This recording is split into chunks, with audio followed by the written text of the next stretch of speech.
tovuddeyo wali bagambako naye ng'okyagenda maaso kati ogenda contacting elections ekyo kikyamu kusa mu Wakama weetegereze obudde bukyali tukutegeezezza abalonzi bangi nnyo bali mu kukola ebintu bikyamu naye nga gwosirise so njagadde okutegeeza eggwanga tutegeeza bannayuganda bonna nti ekintu kikigenda mu maaso balina okusindika ekitongole kya NIRA okwetola ensi yonna ogenda okunoonya ebinkumu n'okufuna n'enamba z'abannayuganda bonna gye bali okuzikozesa ozikyusa ozizza mu ddata w'okulonda gwe bagenda okukozesa okulangira Museveni nti afunye ebitundu nga 7 ku buli 100 kino bagenze mu Mogadishu nti officially Sudan mu South Sudan national resistance movement bagenze buli wamu wonna okuŋŋaanyaayo era gwe munnayuganda n'ennyando esofeeri n'owayendagamu n'abakungu mu gavumenti n'owaye fingerprints zo njala kugamba bitibwa waliwo basazeewo nti kati babuloga bwe bali bakolera blackmail propaganda ku radio ne ku TV ne ku social media balemeddwa ekyo macho kimazo kiva ng'ekintu kye basigaza kiri kimu kati badeployinze ba RDC bobiwine ba TV presenter ba radio presenter ba minister omulimu tugukoze MP babasindisa ku social media kyabasindisiza ku social media kati kola pure propaganda against Kyagulanyi Center mu kuvumibwa ne mulabe jeno bwayogedde ebigambo ebyo ebyo bajja n'abalala bikola ba prison wardens babikola ne bannabyabufuzi babikola bagenda basiga omugambo kati bwetudda ku kiri kya strike machine kyabanyonyodde okusinzira ku sources njagala mulabe speaker wa parliament Anita Amongi ye kennyini babajjako emundu era nga Museveni amanyi nti sona bayinza okwegatta ku bantu kati basooka bajjako emundu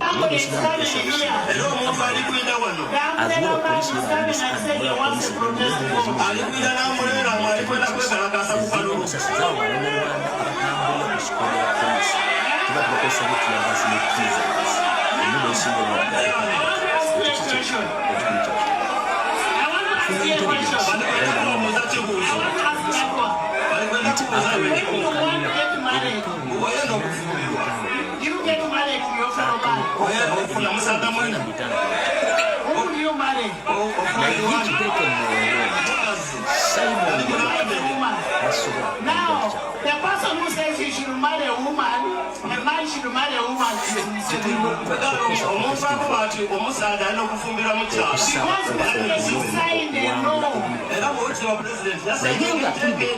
That a man must get married to a woman. That is why men are saying no, a man must get married to a man.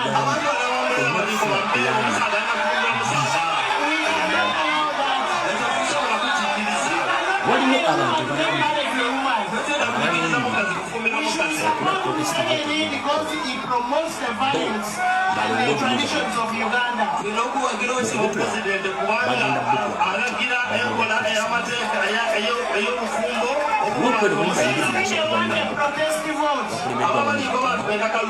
Anita Amongi is all right.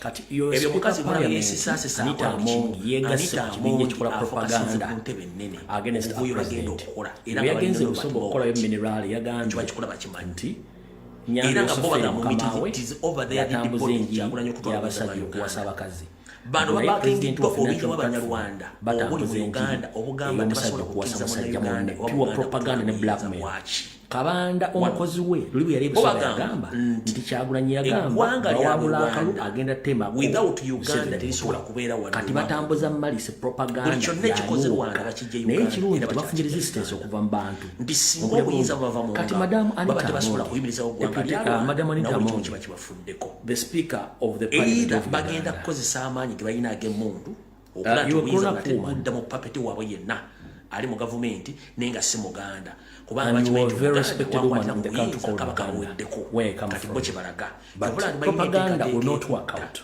You know it very clear that the bill was passed and was signed by Museveni.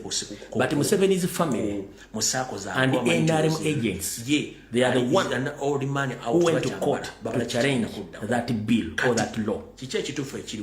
And the law was cancelled. Let me read for you this message.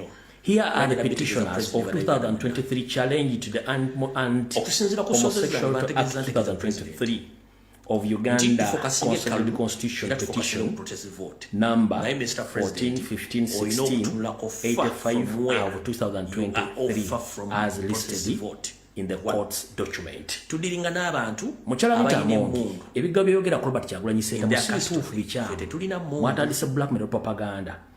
Tudiringa n'abantu abagenda okuwagganya etteeka lye mwayisa erisiya ate nga bantu ba first family abamu ba member parliament abamu bakozi era bagenda mu constitutional court okuchallenge etteeka lino nga bwe bali kuliko Fox oyo member parliament Fox Odoi waliwo ekintu kyonna ekizze kuliko Frank Mugisha kubanga bakibantu tugenda kosa protest vote nga telinako muntu agenda tutaasa in case of anything kuliko Jacqueline Kemegisha ebiwaye biri kuliko Andrew Mwenda bisobola okutukola brother in wa Museveni kuliko Linda Mutesi kuliko Chintunyako kuliko Jen Nasimba kuliko Professor Sylvia Tamari kuliko Dr.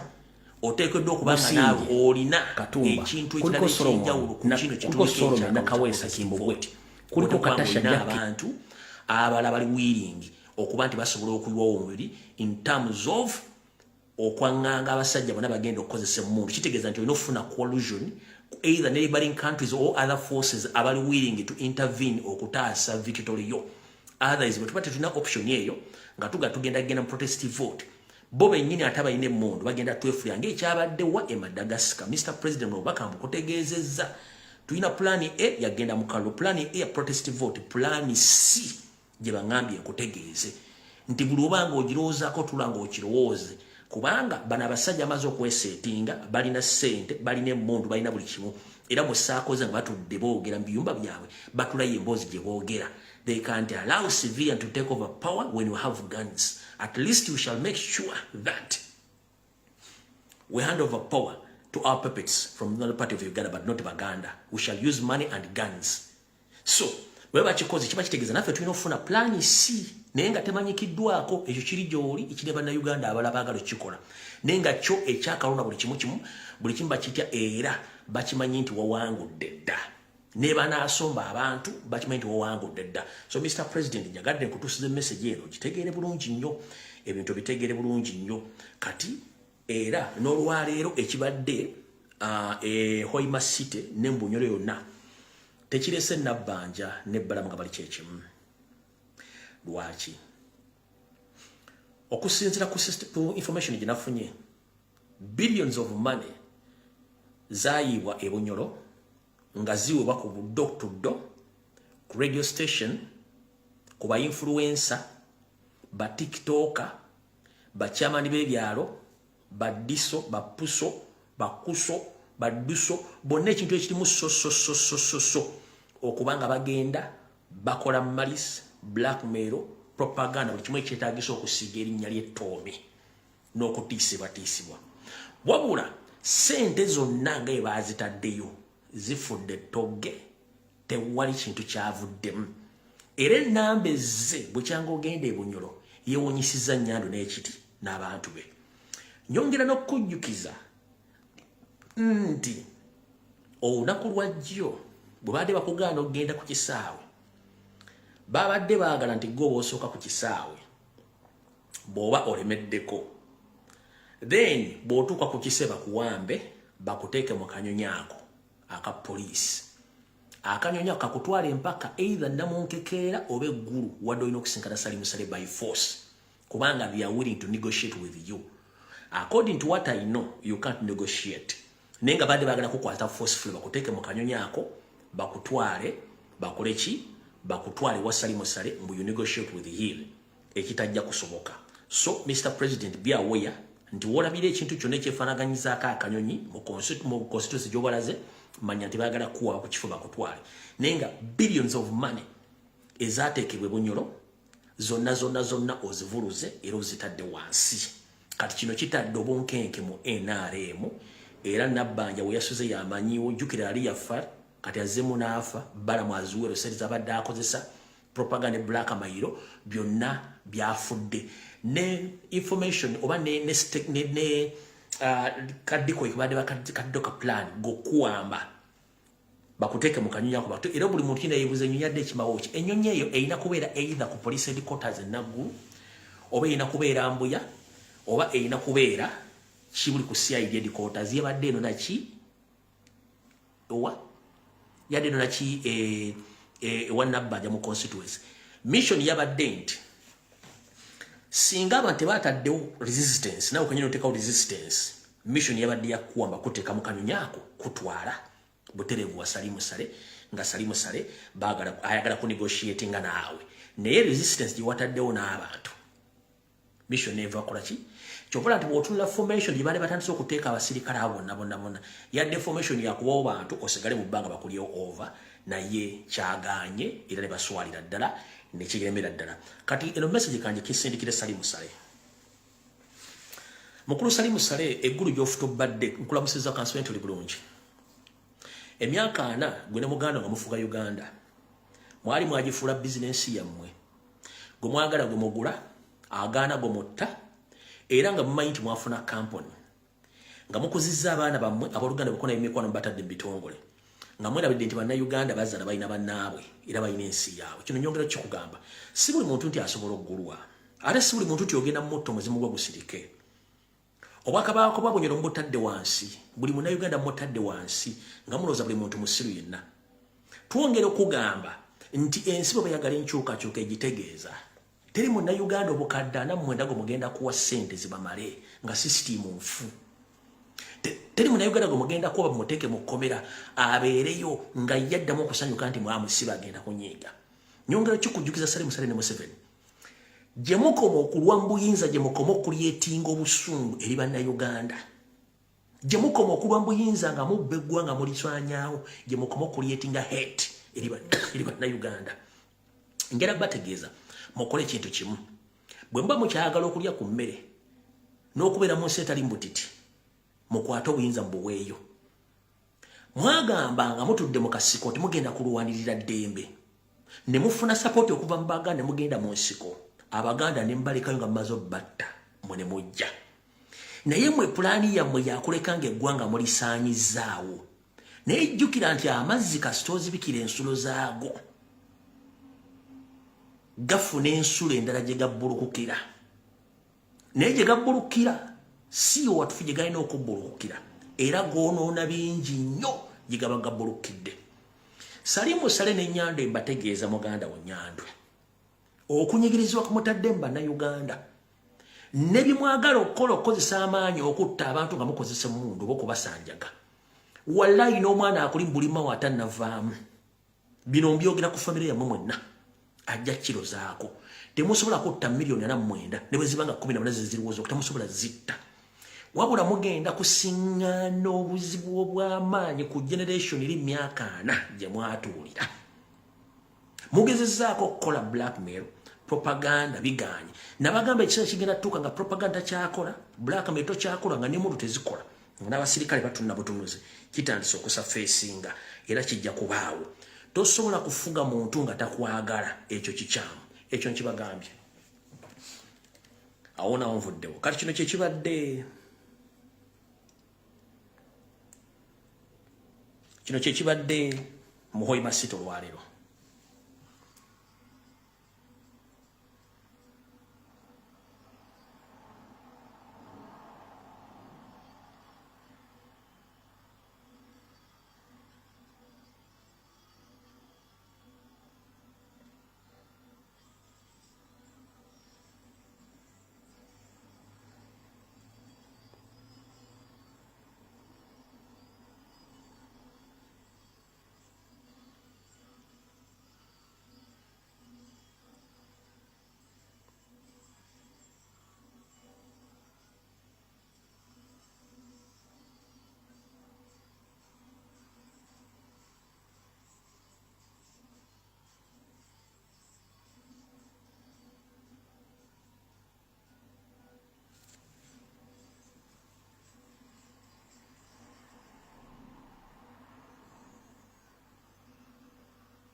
njagadde okujjamu eddoboozi olwa corporate nendijjamu kati mbutongole akatambi katandike video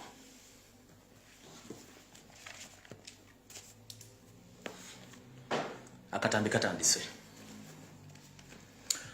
njagala munnayuganda yenna gy'oli amanyi muganda waffe Solomon Kawesa owa NTV okuba mpuliddeko oluvuuvumo sinalukakasa 100%. Mpuliddeko nti NTV yamunabidde mbigere, yamunabidde mu ngalo, kati simanyi. Njagala omuntu yenna amumanyi obanga okola ku NTV ng'oli inside osobola okutuwa profile information. Ntegeezeddwako nti Solomon Kawesa yanabiddwa mu ngalo ne bamugoba. Nkyanoonyereza ogafula 100% true. Naye nga nategeezeddwako nti bandibanga bamunabidde mu ngalo olw'okuba nti y'omu kubadde balaga ebikyambu bya NRM ng'engeri gyekola ebintu byayo. So gye nayina amanyi Solomon Kawesa amubuuza oba omuntu yenna ali ku NTV ng'oyagala enkyukakyuka tuwa information entuufu etulaga nti muganda foyo bandibanga bamunabidde mu ngalo aba NTV olw'ensonga nti abadde abalabisa mu ngeri etali nnungamu. Alright, akatambi katandise. Ennaku z'omuziziri 22 zakonka ku mwezi ogw'okumi mwaka 2025. Mulamusizaako banyama kansibe nti muli bulungi. Emyaka kati giweze mukaaga bagigenda mu mukaaga gigenda mu 5 kale katugenda ginejjero gye mu mukaaga. Bwekyanga ntandika okutinkula entalo ez'ebbeeyi eza layisi eza looni n'okutaasa ekibiina kya national platform n'omukulembeze. Kansibe nti ebibalambira ebulungi nnyo. Nsanze okusoomoozebwa ebisirikko, ebikonge, ensozi, okuwalampibwa n'okumanyirwa. N'ekyo nakimanyira kubanga eyeweeza omumbago bazikyappa. Nendowooza wabuzibidde olunaku olwaleero n'olwenkya mutegedde lwaki navaayo okuyimirira busimbalala okulwanyisa abantu abo. Enkwezenge zonna era buli yavuma akakiiko kalonda bubi era akakiiko kalimu kyekubira be bamakkaadi bakomekkereza bali luddawa. Mbuuza be bamakkaadi bakomekkereza bali luddawa. Nabagamba nti akakiiko kagezaako nnyo at least ebitundu 9 ku buli 10 okugezaako okusengejja okujja abantu ba Museveni mu national platform. Mbabuuzizza ebbanga lyemmaze nga ntiikula entalo za layisi eza looni eza layisi buli kimu nga babasajja ba NRM bajja mu noopu ne bankolako entalo. Bonna be nakolako entalo bakomekkereza bali luddawa.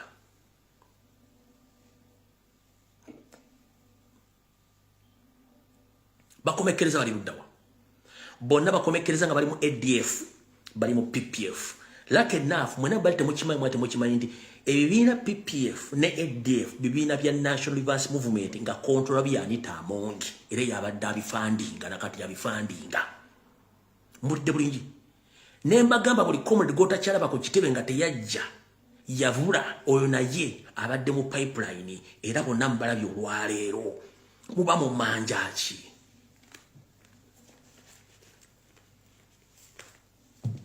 Muba mu manja ki.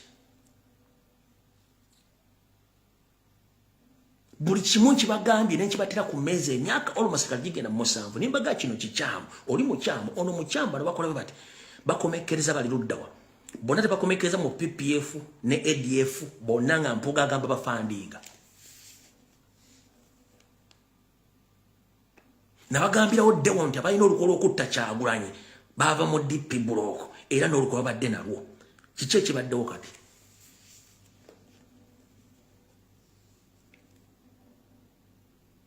Kati byebyo eso kyo si kyekikulu.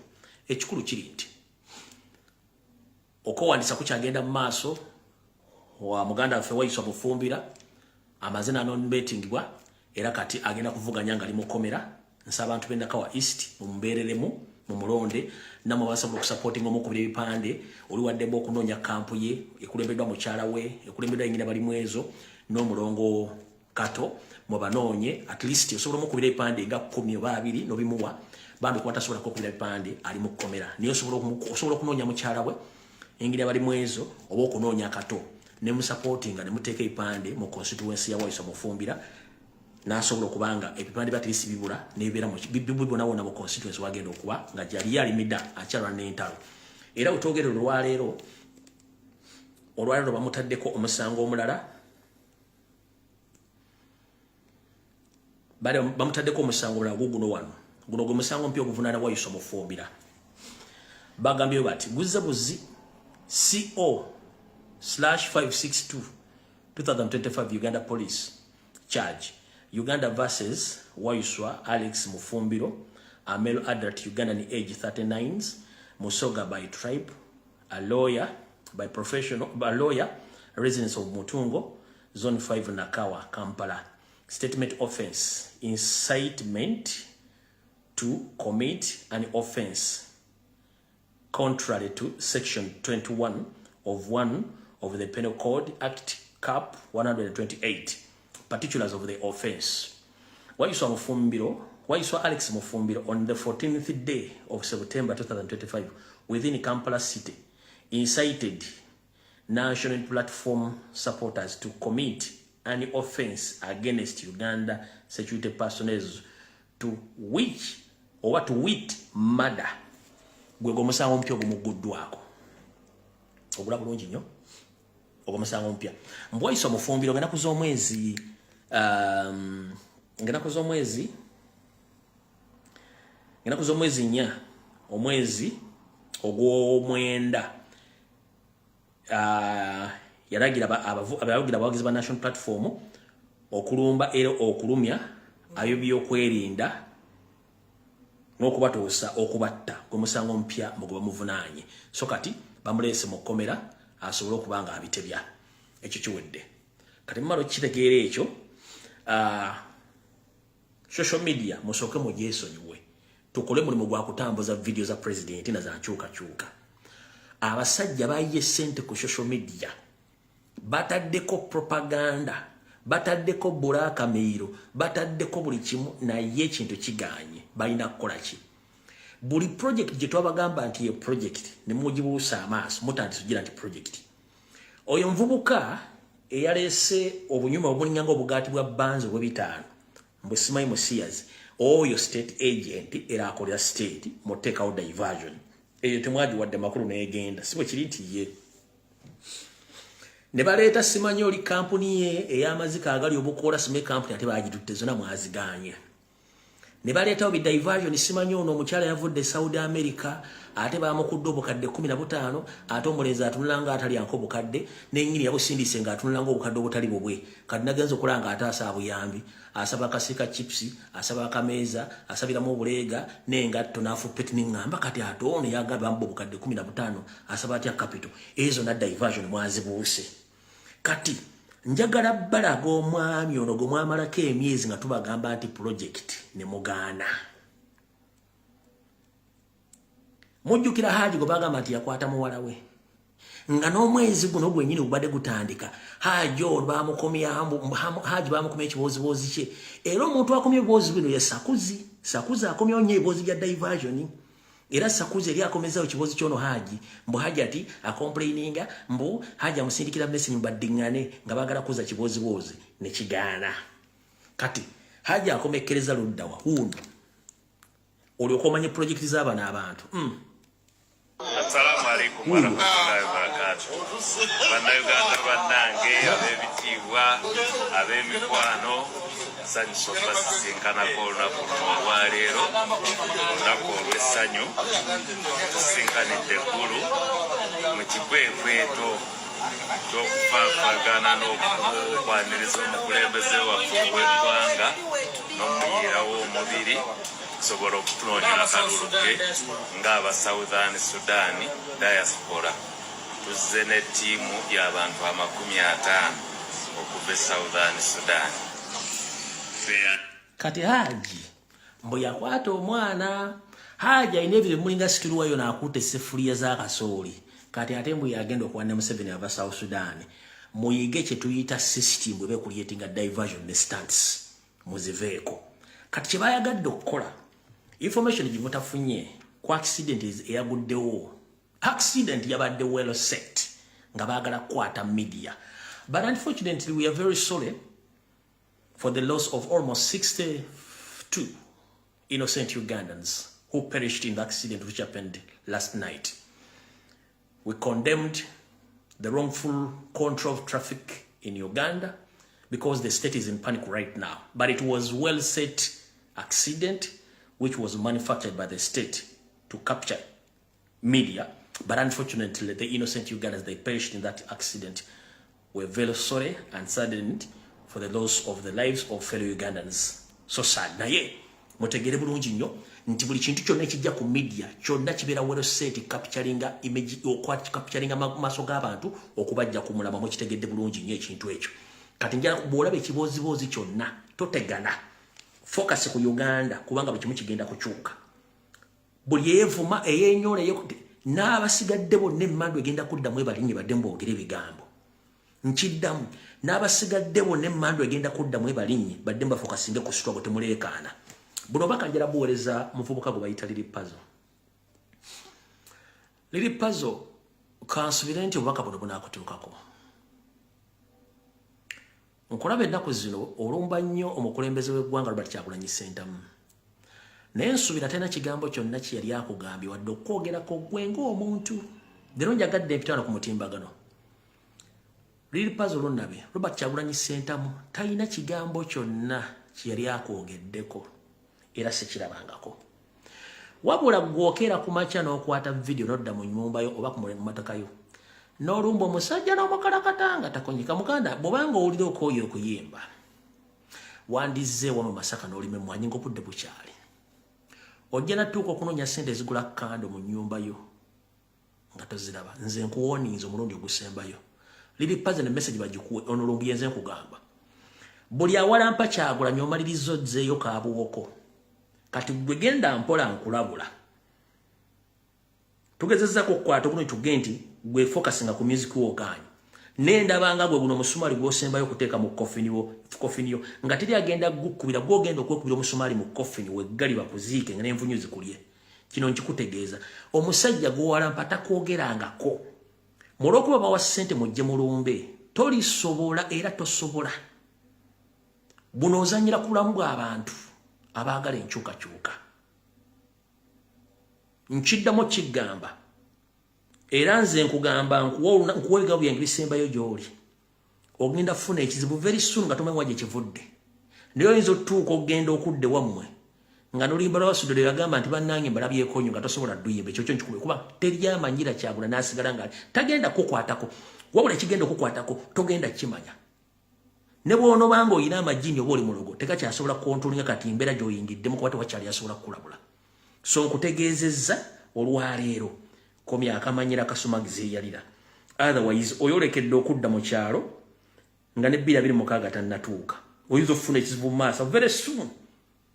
Very soon ogenda kufuna ekizibu nga tomanyi ekivudde naye nga tokyasobola kizaayo.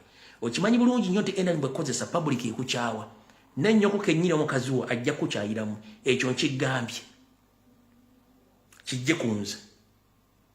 Gweweereegerako tomusobola. Era tali kuddamu. Ffe tugenda okuddamu. Sitera nnyo kwogera ku bantu naye nkugambye gwe strictly.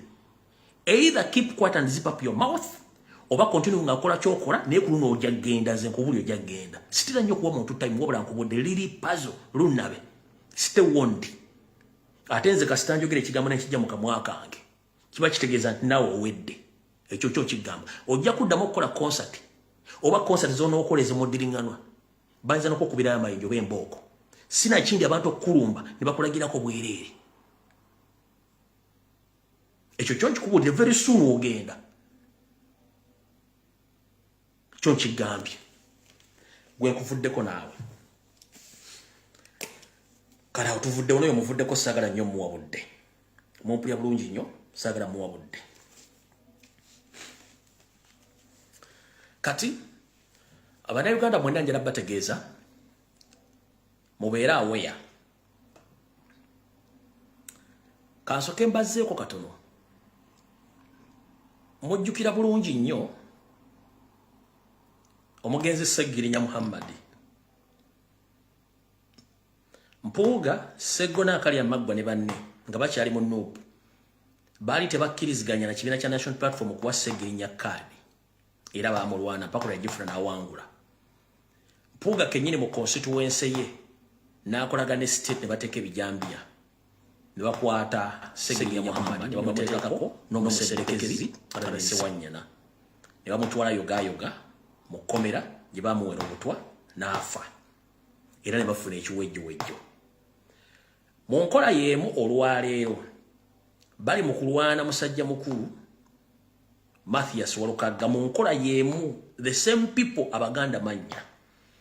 Constituency ya mukulu Mathias Walukaga mwagenda okwesimba, omulire gombola jabaddemu nga chairman waayo, mu mufutu badde ebijambiya nga bino biri state funded, nga ne police ekimanyiko bakimanyi nti babikola. Era mwatandise okulaba ebigambo biyitingana nga muyise ku police anyonyole nti yatandise okutweetinga ebige bitakwatagana ku social media platform yechi yagambe takimanyiko era nesimina ajiwaayo. Wabula ntegezezzaako nti waliwo omukazi CID mukyala Munyarwanda w'ensangi agezaako nnyo okulaba nti amuteekako emisango era amuyise olunaku lw'enkya ku makya mbwanyonyole ku misango egimwogerwako. Kano akakodyo ke kamu ke baakozesa Masaka okulemesa Segirinya. Ke kadyo ke kamu omusajja Segona akali amagwa kagezaako nnyo okulemesa omusajja Mathasi okulemesa Mathasi Walukaga okwesimba mu constituency ye ya Busiro East. Enkyalo alina okwewandiisa n'ekyo n'ekikolobero ekigenda mu maaso eky'ebijambya kyonna kiri castrated by Segona akali amagwa ne state nga baagala kuvunza musajja oyo bamukwatiddeko okusinzira bo kye baagala. Naye tukimanyi bulungi nnyo abaganda manya mwe kennyini mwe muleese obuzibu okulemesa muganda munnammwe ne baganda bannammwe. Kati njero ko baza mwenda bakoze video nga muvumirira CBS FM ne management yayo. Mukulu Kawoya Mwebe ne Abe Mukibi mujye bali koje mutusaake engalo. Mukoze kyamaanyi nnyo okuzza Buganda emabega mu nkola y'akalogo kalenzi okuba nti mmwe buli muntu yenna eyambibwa kaadi ya national platform gwe muwo omwaganya okulima empindi ku mabega muzukulu wa Buganda nga teri muntu wa national platform avunanyizibwa ku nsonga z'okwogerera ekibiina oba okutereeza ensobi ng'omukkiriza kujja ku CBS oba ku BBS kubanga tukimanyi mukola ya state. Wabula ngaffe bwe tugambe tetugenda kulwana nabo. Omukozi yenna g'omanyi nti akola ku CBS ng'akola program evumira Robert Kyagulanyi Ssentebe w'ekibiina kya national platform ng'omanyi waasula tuwa information. Ono Lukyamuzi yena tegedde dda waasula n'amakaagi musajja mukulu asula mu kazigo ka mitwalo 15 oba kaddabu ifute gye muyina wano. Musajja asula mu kasiwa lusengo lulwadda bulumu. Naye n'akeera ku makya nadda ku Kyagulanyi y'ono wano Lukyamuzi. Ffe tugenda banoonya mpaka kuwulira bubi.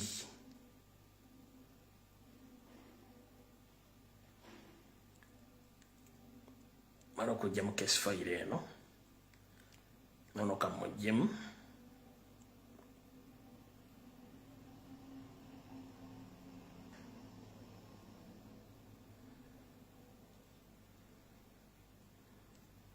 Kamujjemu.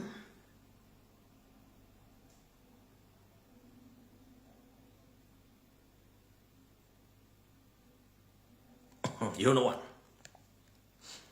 Mulabulu nkinyo.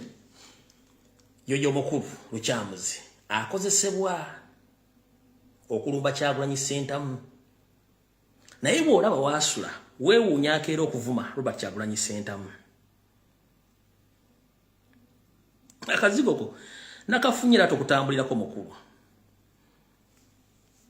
Tukutambulirako we woosula.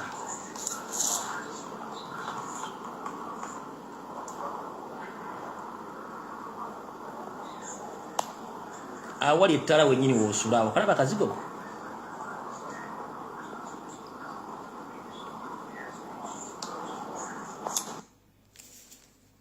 Kamba we video endala olaba bulungi nnyo.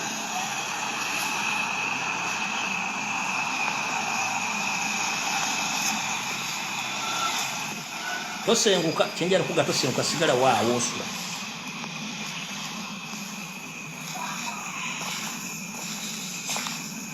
Tosenguka beera bulungi nnyo.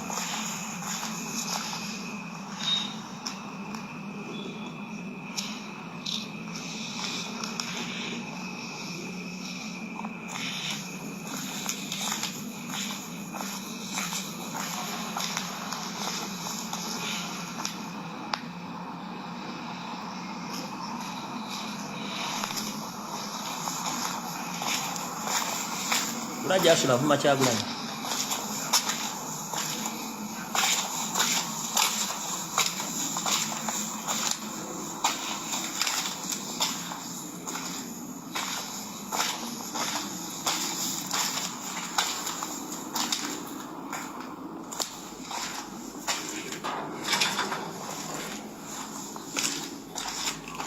kaka kazigo kakuwasulawo lukyamu zitosenguka beera waawo tovaawo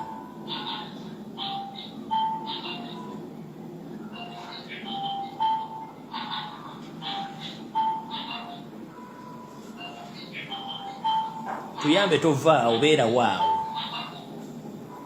awo wenyini akwaka kazigo akuwasulawo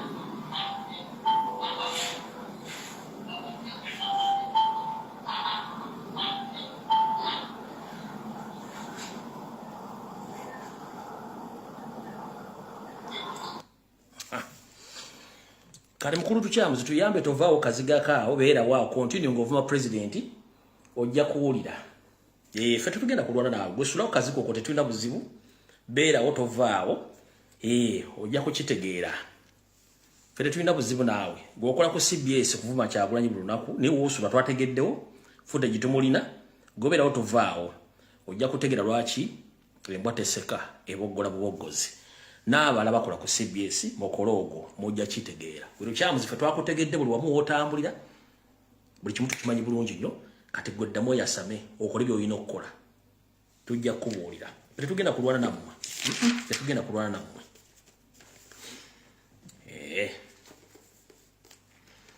kati n'ekira kyesaagala mulwane nabo abasajja ba NRM bonna worldwide one bagamba ekibiina kya national platform muyaga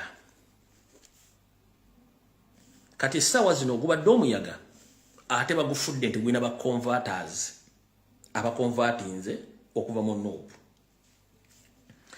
mwagamba nti nuupu eri mu Buganda si bwe kiri nti ye nuupu eri mu Buganda ne mujja ne mmenya ofiisi zaayo ne mutwala engoye ne mutwala ne IDs buli kimu ne mbitwala tukimanyi bulungi nnyo kati tukimanyi nti munoonya ssente ku survivinga Banita Amongi Bamawu Bodongo baani mwenda munoonya ssente era ssente zemufera Museveni okumulaga nti mwina bakonvaati mumala biseera kuba tukimanyi ne kaadi zonna zemwali nazo zonna kaadi zimu zemwabba ne zemwapulitinga ku national mwazi wa abantu de before bajje nazo era ne mbagamba buli yena kaadi asimbe wano ne ifoomu zammwe tukimanyi bulungi ninjira kubuuza mwagamba nuupu eri mu Buganda wokka kati ate eri mu Buganda mu northern Uganda since Museveni atandise okutuwalinga northern Uganda abakonvatinga nga mu nuupu teriyo bava luddawa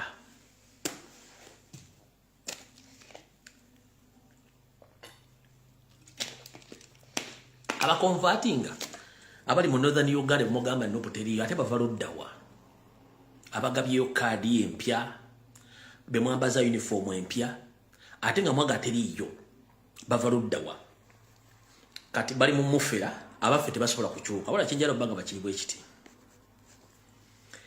okusinzira ku bakafulumu kunoonyereza ne IT batugambye entegeeze banna Uganda temuddamu okuleekaana na TV za Uganda na platform za National Universe Movement nti ebifaananyi byonna biri scientifically generated oba bya AI bya artificial intelligence bo byetegereza gobo yagala okutegera kwate ebifaananyi bya NRM obiteeke mu software a detectinga fake no original ojja kufuna ekituufu nti ebifaananyi bya NRM bya AI biri generated tebisobola kukulaga abantu gye basembera wabula bikulaga bulazi buntu obukuloningiddwa gye busembera so nga ate ekintu kya national platform kiri open kubanga kiri ku original kati muddamu kulwana basajja ba NRM baprovinga kubanga bwe bamala twabagamba to prove us wrong bateekeko live nga bwe tuziteekako okuva omusajja bavudde mu hoteli lwatambudde ku street lwatuuse ku venue abakoze speeches n'abantu bali mu ground okulaga abantu enamba yaabwe kyabalema so Museveni to prove us that we don't have support and for us to prove you wrong that you don't have support mwe ina mainstream media mukwate ba bloggers bamwe batandika okulaga live Museveni we yasuze wavudde ku street kwayise abantu abaliko mutulage coverage okuva lali ya muwetandikidde paka wekoma ngokola speech mutulu proving into basimu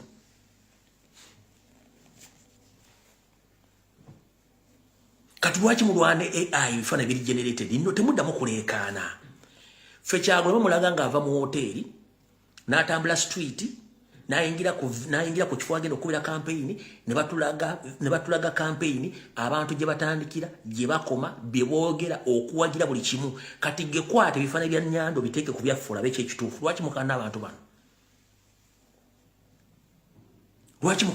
bano ebifaananyi bya NRM bya artificial intelligence byonna nga bwe biri so temuleekaana mubaleke bajja kufana ekintu ekyo yensonga lwaki nti bakozesa nnyo ssente okufuulinga bannayuganda ekyo si kyekikulu kubanga bakimanyi tebalina bantu era yensonga lwaki bakimanyi nti bagenda kufiirwa buli kimu kyonna kye balina so kaadi zonna babbanzibe endala nfumbire ku Nasaloodi ezisigadde zo ne t-shirt bakuba nkube ati wane wali okulya nokukomba essowaani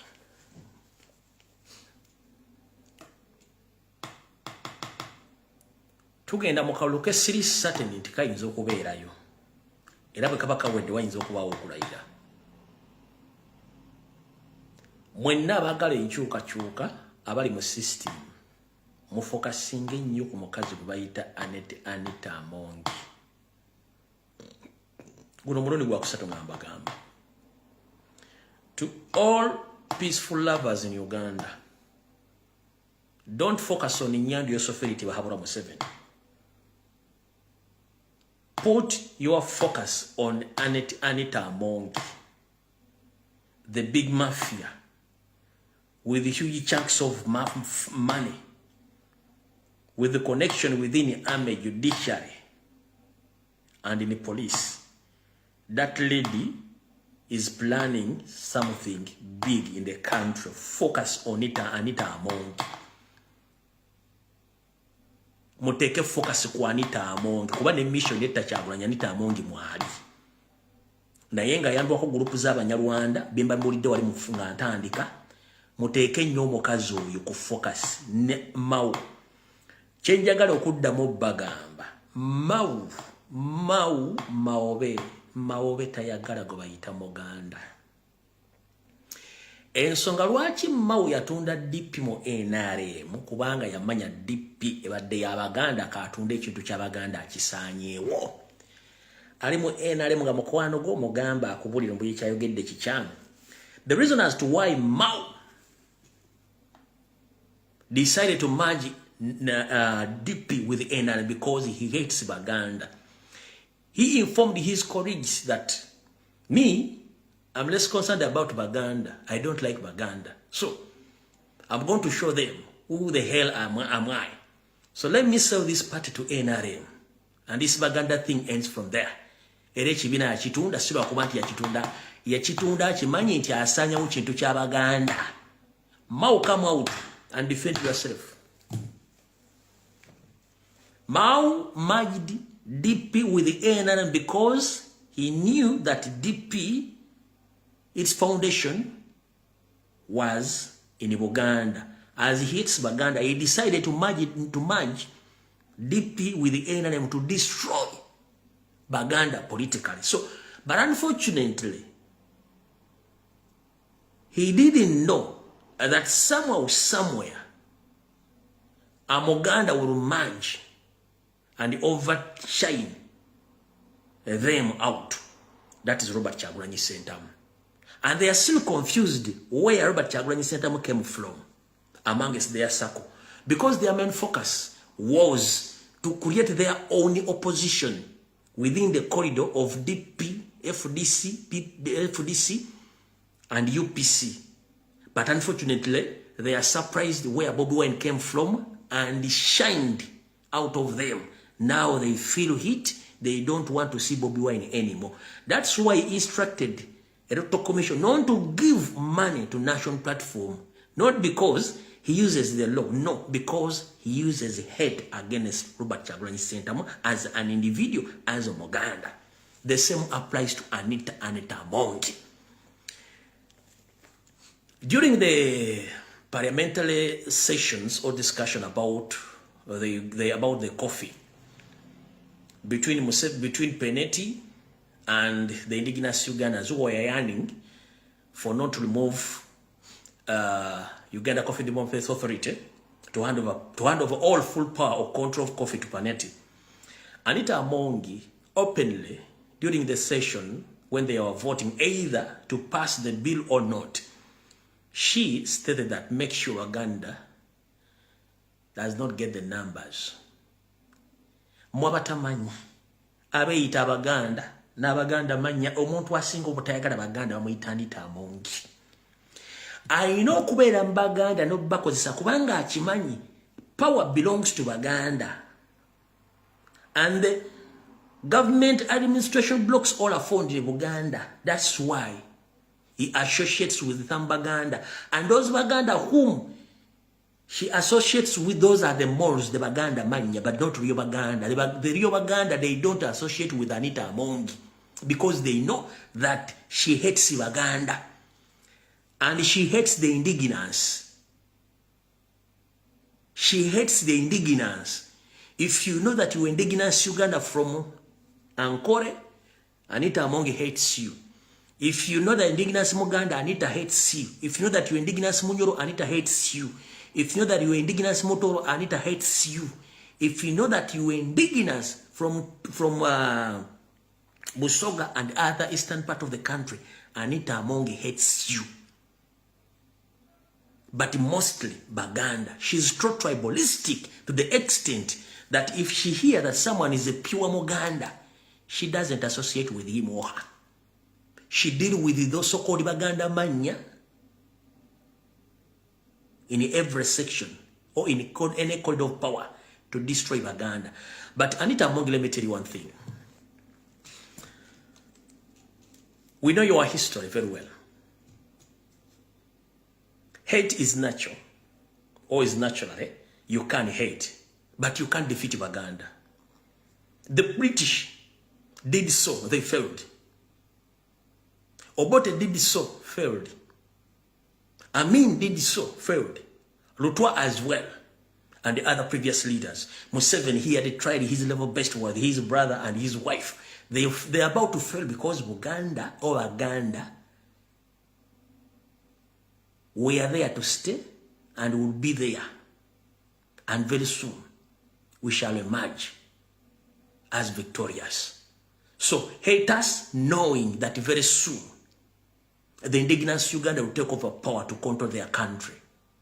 You too, you are indigenous Uganda, but unfortunately, you are so tribalist that you don't want anyone who is not from either from Rwanda or from your family or from the northern part of Uganda to take over power. You hate the indigenous, but unfortunately, you hate yourself because the judgment day is coming. You will be judged like any other morals in the country. So you can't be there to force yourself on Ugandans. You can't. First and foremost, you don't qualify to be in that office. You a thief, you a criminal, plus the entire regime. And today onwards, I want to inform all Ugandans, please don't call Nabanja Prime Minister. We have two options today. One option, call him Crime Minister. Crime Minister, not Prime Minister. We have two options, two names. Either Crime Minister or Criminal Minister. Olwaliro nina amanya abiri genjagala mugowe Nabanja. Si a Prime Minister no kuvolwaliro. Ye Crime Minister. Nchidamu ye Crime Minister oba Criminal Minister echa prime mu kijeke kiga prime mu kimujeko ngenda basaba amanya mbera gowan okuva n'olwaleero kansaba n'abali mu campaign temuddamu okuyita Nabanja Prime Minister ye Crime Minister crime as omuzi we minister omuzi we misango oba Crime Minister oba Criminal Minister bibiri mibuwandika Criminal Minister oba Crime Minister bibiri kumba muzo lwalero Criminal Minister oba Crime Minister ebigabo biri ebi bimba muteka ko lwalero tachali kuba she doesn't deserve to be called a Prime Minister. No. Nabanja, she deserves to be given a new name or a new title, Crime Minister or Criminal Minister, because Speaker also falls in that category. Deputy Speaker as well. crime minister as well. The entire system, all thieves are criminals. So from today, nabanja tumina crime minister or criminal minister. Techari prime minister, no. Ero wadembe minister no muita criminal. Kati muliji mweno, buli minister na oluwadde muita crime or criminal minister. Chiba chimara. Mwichua wiche, mwutanga polisi ganti muvumbirire dembeli yaba minister. Ngateba criminals. Those are criminals. Eliya Musafiri mulireke. Nzemba wadde linye pia. Uye criminal minister oba crime minister. Chimara. Autovudewo. Kale tugenze ku kachiko kebyokulonda. Akachiko kebyokulonda nakateekateka okubba akalulu. Emmotoka zabagenda okubbiramu obululu okwetoola eggwanga lyonna zaafulumye edda ziri ku mobzi ekyambogo wezipaakinze. Mr. Samuel Bakama, we know it very well that you won't announce that Noop has won the elections or Robert Kyagulanyi Ssentamu. You are going to announce Museveni as well, but for us, we are going to use protest vote. But I'm going to expose you a little bit. First and foremost, you purchased almost like 100 pickups, which are going to be used in transporting dearer forms from different polling stations to district headquarters. But the public doesn't know. Even the parliament doesn't know. It is a secret between you and the state. So I'm going to expose you and expose these vehicles which you have purchased and packed at MOBs, waiting to be used during the transportation of votes in the process of changing DRC forms as well. Omwami ono basobodde pickups ziri mu 10 plus ne drones ezisobodde kukwata kemotoka dozanga 50 plus bapakize ku mobs manju baziterese abagenda zikosa mu kutambuza n'okubba obululu mu ggwanga lyonna. Bana abasajja tubali maaso lwababo tebamanyi ekifaananyi kye kino wano ngenda kuzanyira video. Emotoka zezo ziri ku mobs gye baziterese manju balo za tusobola zitegeera tetusobola kutuukayo oziraba kabangali. Oziraba balo za tusobola kutuukayo kale kankuzanyira akatambi kano.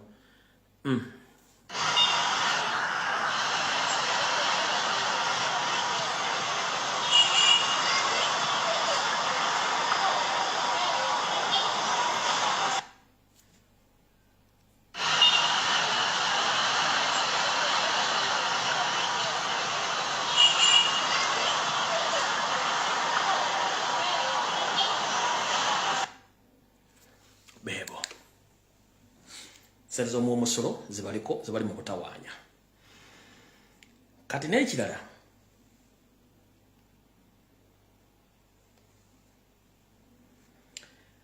olwali bamaze okuwandiisa abantu baabwe bali mu Kampala basomba bantu ekisinza oku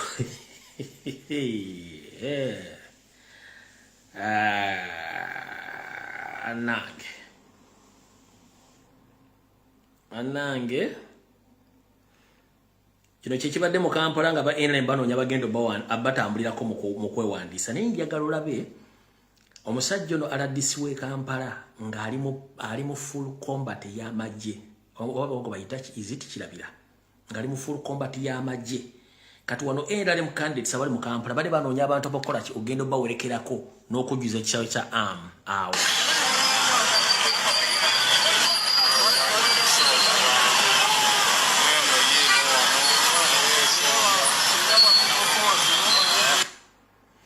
Ozirabye?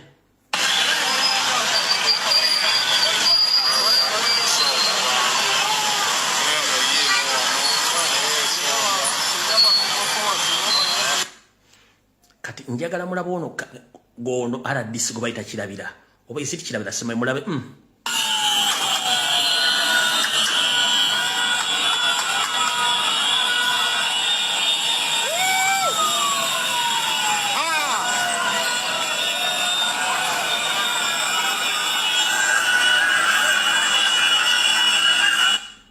okalaba kali mu full uniform ey'amagye. Kali mu full uniform ey'amagye ka RDC. Omulaba saagala ogame tulumbu yatulaze omuntu atali mutuufu yo RDC we Kampala ali mu full combat y'amagye RDC Residence District Commissioner wa Kampala ngali mu full combat y'amagye. Ngali mu full combat ya njagadde kupozinga mumulabe agambe nti yeegaana nti kamera zaffe tezamukutte wuuyo. Ulaba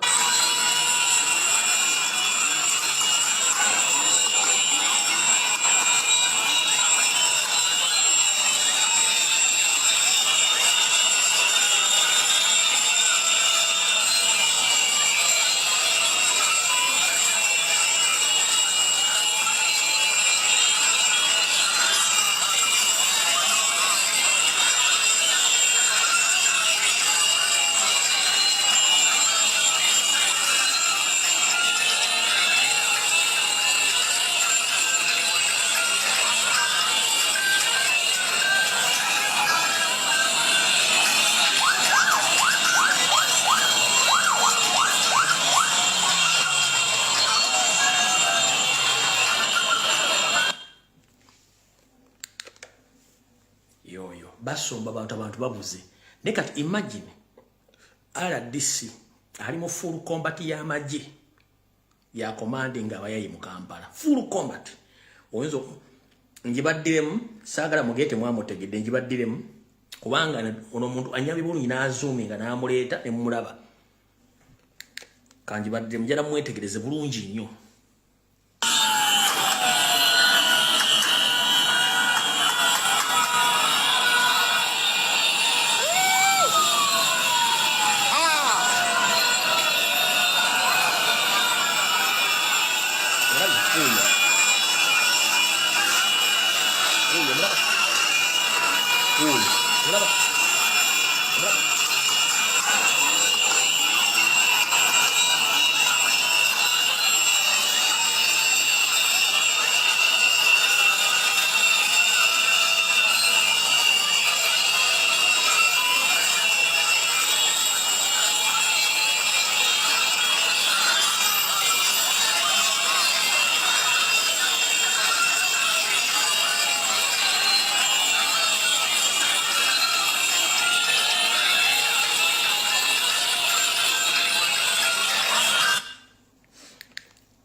Mulabye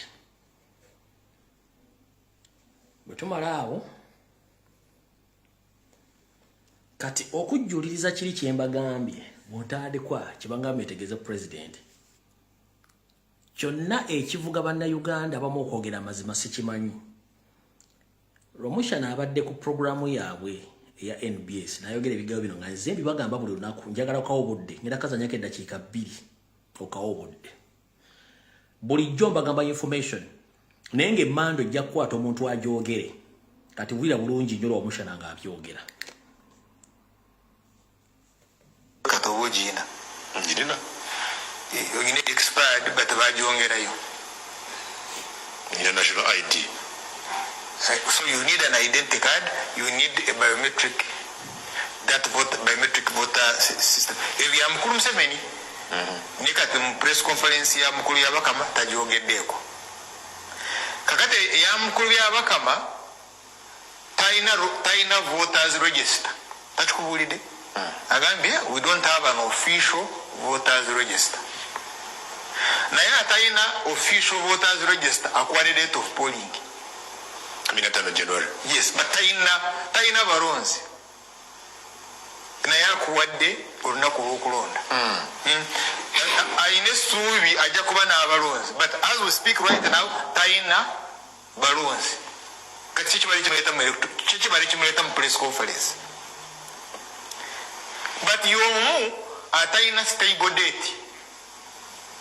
So luli lwali 14th olwokuba nti waliwo candidate abali na engagement si there is some bit of amendment to what we are on 15th. Now don't be surprised nti agenda kuongerayo.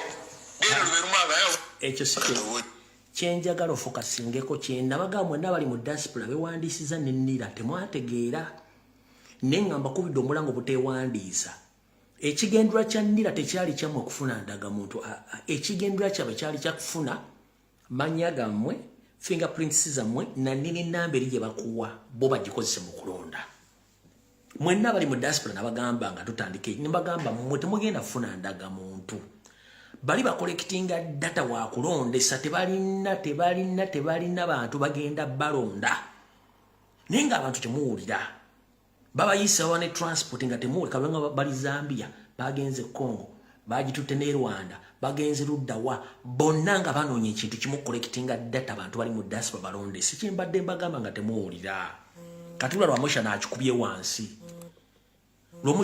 wansi wulira kino kyembadde nga mbaga nkuvani nabagamba nga nira tena situka kuva Uganda mbagamba ekigendera kya nira katobojina njirina yogine expired but bajiongerayo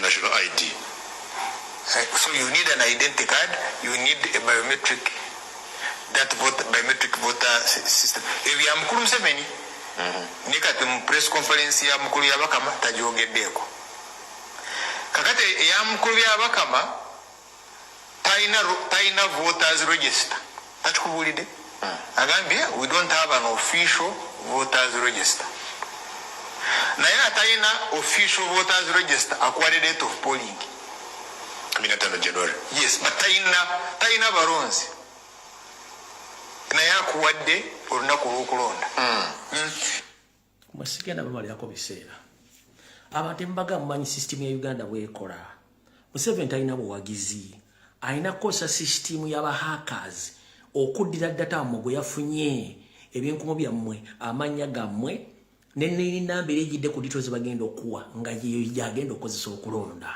buli wamu atuuseewo yagenzere mu besi z'amajja Mogadishu ali mu kuwandiika yagenze ne Congo yagenze ne Rwanda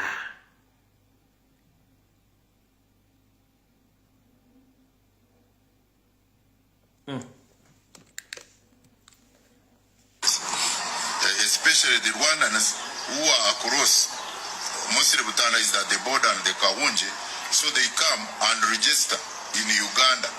Because of that, we even intercepted cheats where the Rwandans were being allowed to register.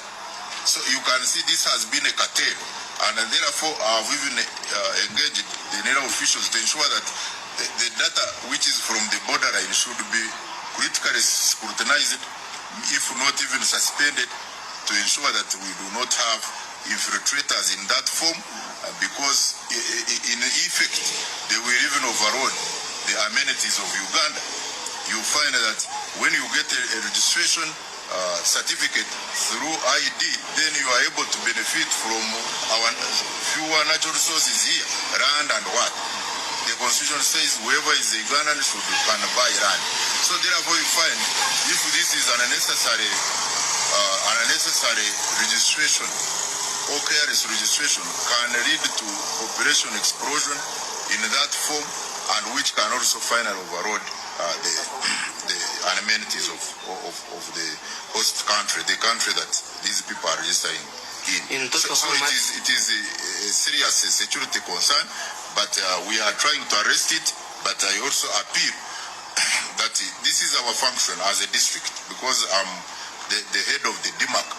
Okay, DMAC is the one that heads registration activities, but what we are condemning is the integrity of the staff now in the NIRA, because one would say who would curtail this? We are the ones, but the integrity of the staff.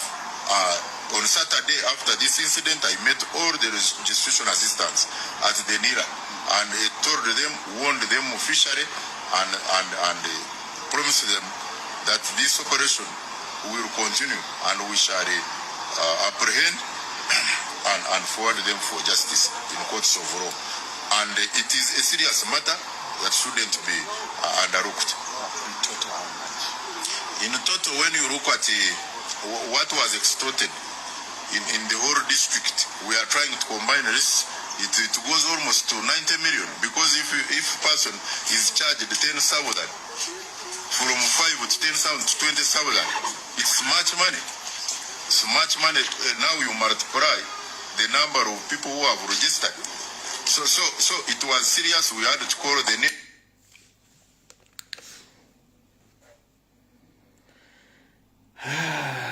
Uganda mamumanyi ogwaffe tugukoze awo tuvuddewo bwe tumala okuvaawo katugende ku nsonga endala.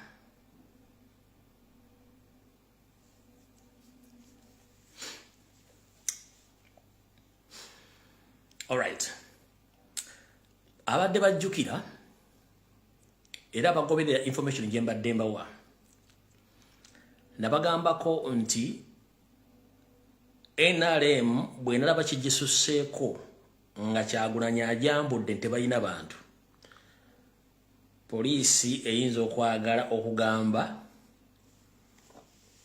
egenda kweddiza okukontrolinga bakandidate naddala wa national platform. Ekibaluwa yakiyisiza ne tetujja kugendayo, kati katugende wano.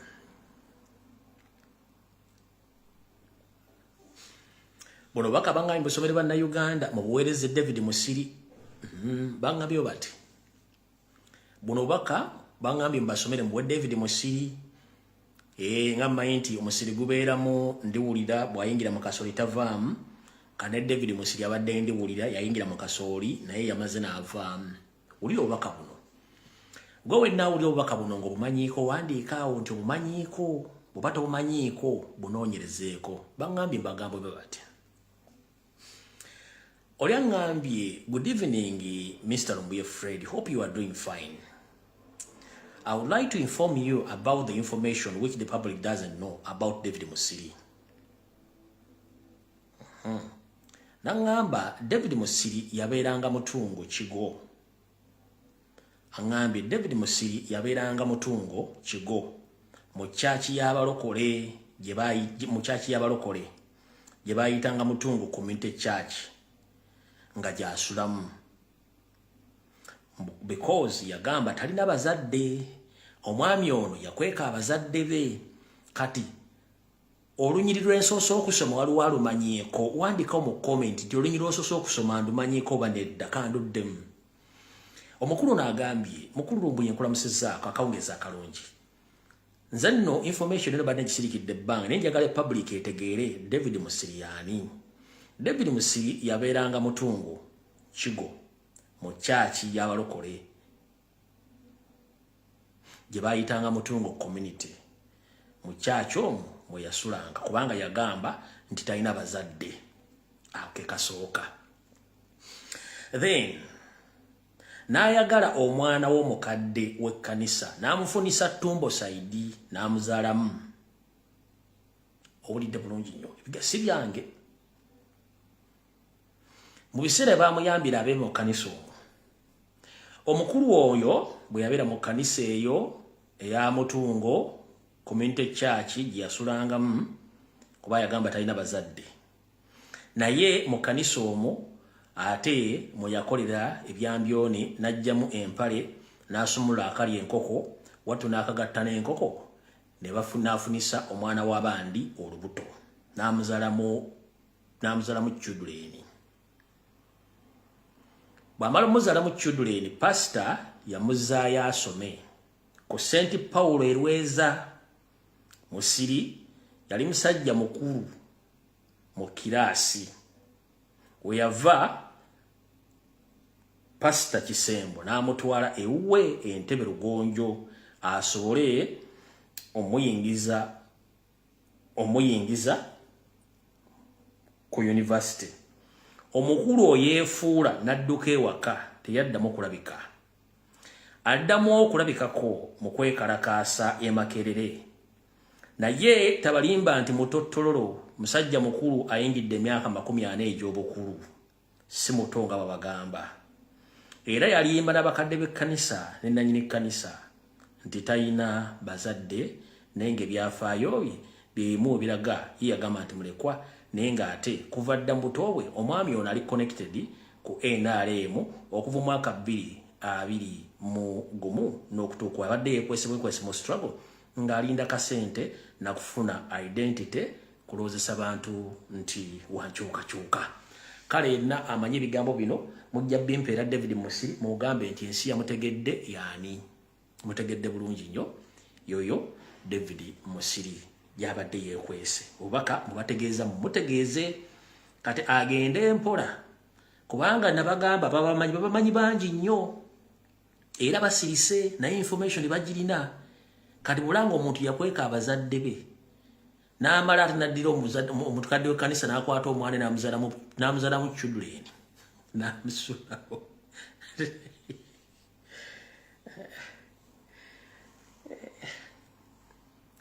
Ayi n'agenda mu FDC n'ajja mu Nuupu ate n'agenda mu FDC n'ajja mukadde w'ekkanisa FDC n'amwebigika. Mukadde w'ekkanisa amala agenze Germany gy'ali mwana we tuvuddewo. Mugende munoonyereze ku kkanisa eyo. Alright, kati awo tuvuddewo. Sigadde kigambe tukyalina obudde. Emisana ga leero ndikodinza akatambi naye kateekayo ku mutimbagano gwange.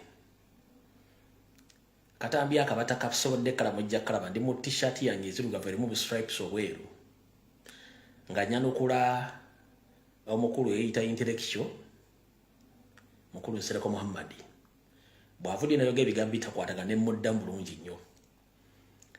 Kati nammwe kennyini mwawulidde byayogedde.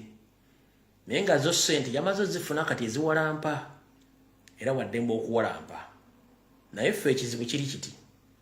Ffe mutuwalampira ssente ffe tubawalampira bwereere kubanga tuli mu yoga ggwanga.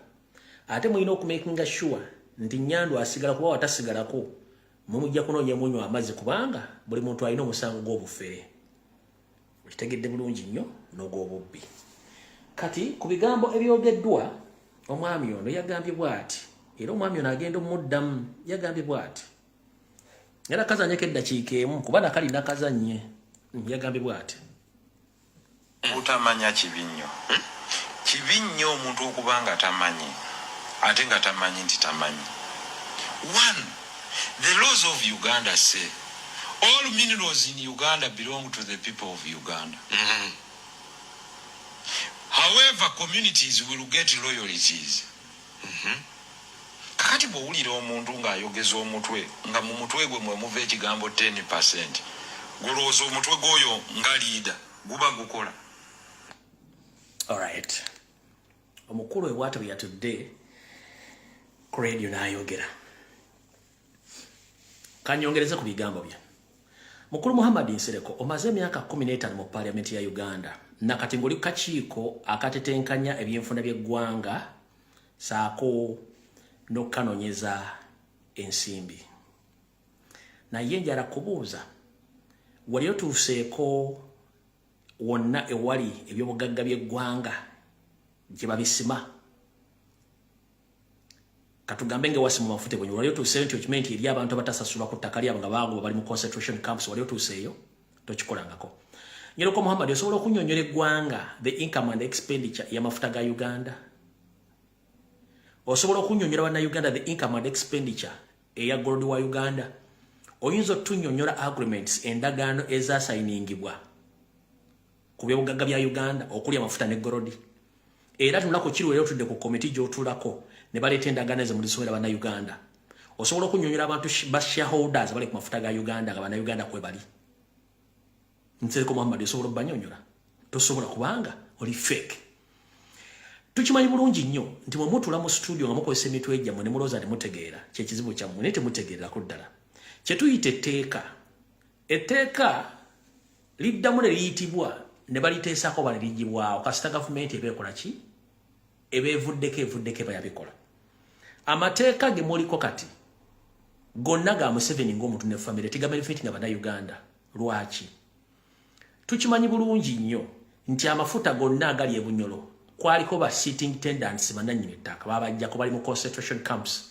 Wali ovuddeyo kwogera ku bannayuganda abonaabona ab'e Bunyolo abatasasulwa nga bali mu concentration camp? Nedda. Wali ovuddeyo ne muyita Abanyolo n'Obwakabaka ba Bunyolo bateeka mu komiti okubabuulira amafuta gano gatambula gatera bunyolo ufuna ludda wato kikolangako ekyo ng'okimaze kino ekibuzo njala kigenda eri ggwe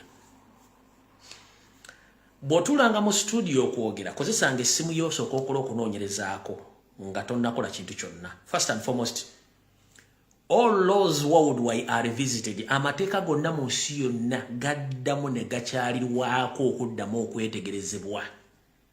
Era n'endagaano zimanyi okuddibwamu okwambendingibwa oba okusazibwamu ne bakola endagaano empya. Kyagulanyi okuvaayo okugamba nti abanyolo okusinziira ku mafuta gabalina okufuna 10% ye ngazze mu buyinza. Ye nchidamu ye ngazze teyagambye ku ndagaano currently ziriwo yagambye nti ye ngazze mu buyinza abanyolo balina okufuna 10% ku ssente ziva mu mafuta. Bw'aba yagambye nti balina okufuna 10%, olulumi bwo buliro ddawa? Where is your pain? With the people Bunyoro earns 10% share on their oil. Where is your pain? Kyotasobodde gamba abantu nti amateeka gaddamu ne gali callingibwa ne gali visitingibwa okuddamu okwamendingibwa ne agreement ziddamu ne ziyitibwa ne zitunulwamu ne tula ziyamba bannayuganda bate ziyamba bannayuganda. Kati gwe bw'ova n'ogamba nti the locals bafuna royalties nga tonyonyodde kigambo royalties tokinyonyodde bantu kitegeeza nti ate kati gwe musiru asinga one. Yes, we accepted the locals must get royalties. Which royalties you didn't explain to Ugandans? One, balina okufuna enguudo, balina okufuna amalwaliro, balina okufuna amasomero, balina okufuna health insurance, balina okufuna buli kimu ekyetaagisa okubeera nga bali involved mu kusima n'okutambuza amafuta ago ng'abaana baabwe bannansi beenyigira mirimu egiri mu mafuta ago. Nsereko Muhammad nkuyita emirundi emeka mutabani wa Nyereko Muhammad. Nsereko Muhammad nkuyita emirundi emeka. You talked about the royalties nzikumenyedde ze balina okufuna. Abanyolo baafuna royalties before you yap with your stinking mouth. Do the Banyoro get the realities which you talked about on that show? Mumutuula wali bambi ne mulowooza nti mutegeera nnyo mukola terms abantu ze batajja kutegeera. Kyekibi kye mulina bayita ba elites. One, weebuuze lwaki mu bintu byonna omuzungu yakyusa Bibulia n'agiteeka mu nnimi zonna n'atakwata lo etteeka odiza mu lulimi osobola okutegerwa abantu ba bulijjo. Kubanga yamanya ejasigalayo abalina obwogo b'abazungu obw'okufuga abantu nga tebategeera babateekewo basoma amateeka kubanga bapalapala bagiboogera enzungu ezo abantu balina okutegeera. Ffe we tuli okubannyonnyola. Kati Mukamadi Nsereko, you talked about the loyalties nzibulidde abantu. Wakyogedde ng'okitadde ekigambo loyalties kutiisatiisa abantu butategeera.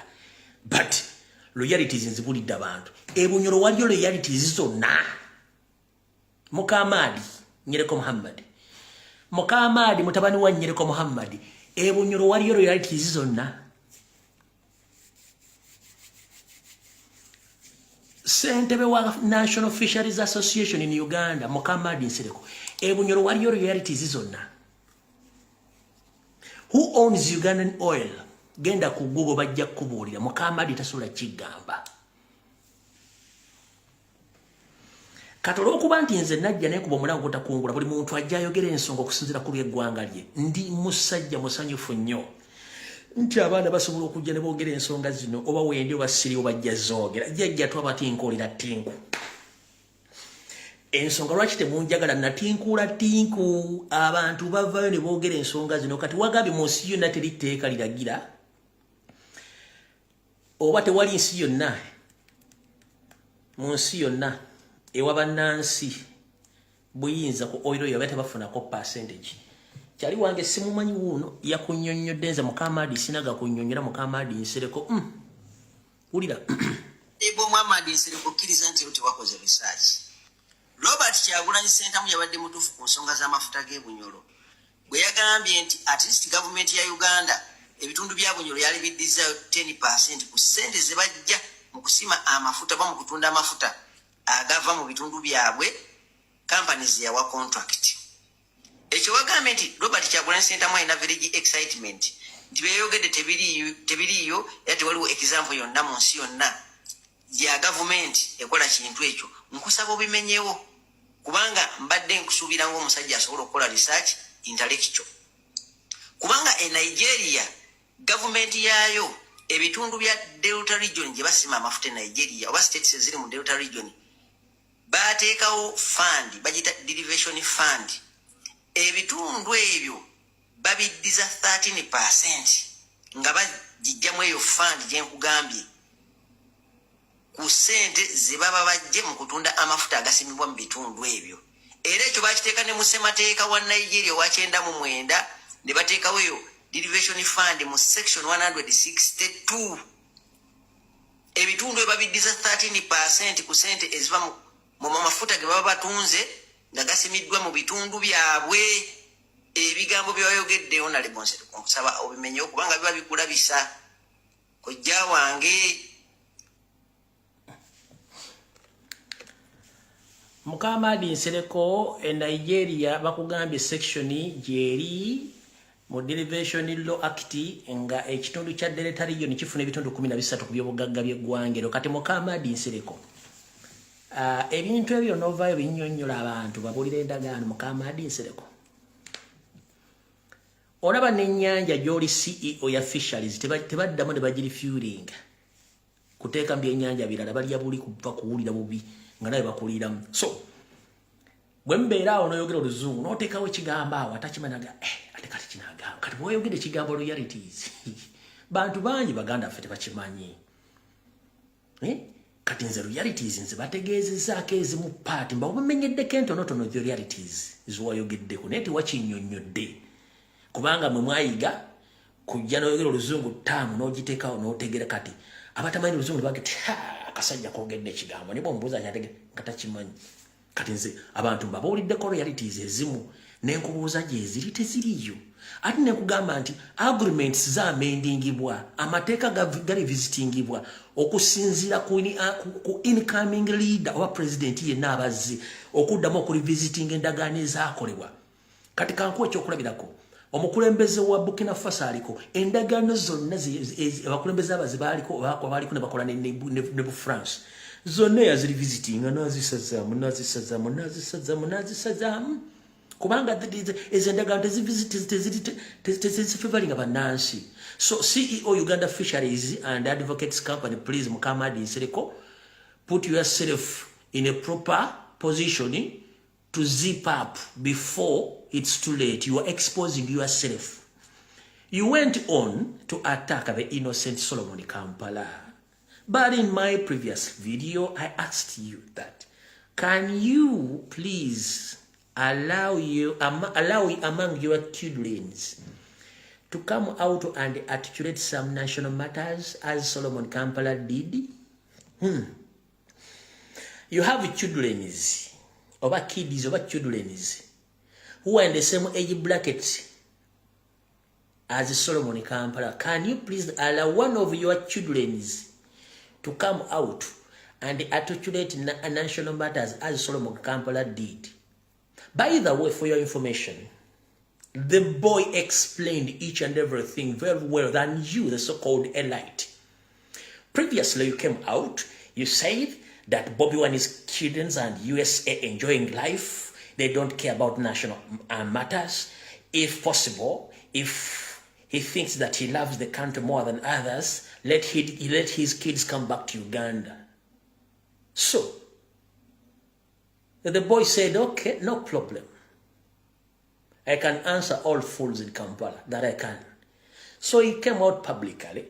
He articulated it in the national matters, but unfortunately you get annoyed because the boy explained each and everything, which you can't even explain. The so-called member of parliament for 15 years, seated gassing, exploiting taxpayers' money, think that you are intellectual.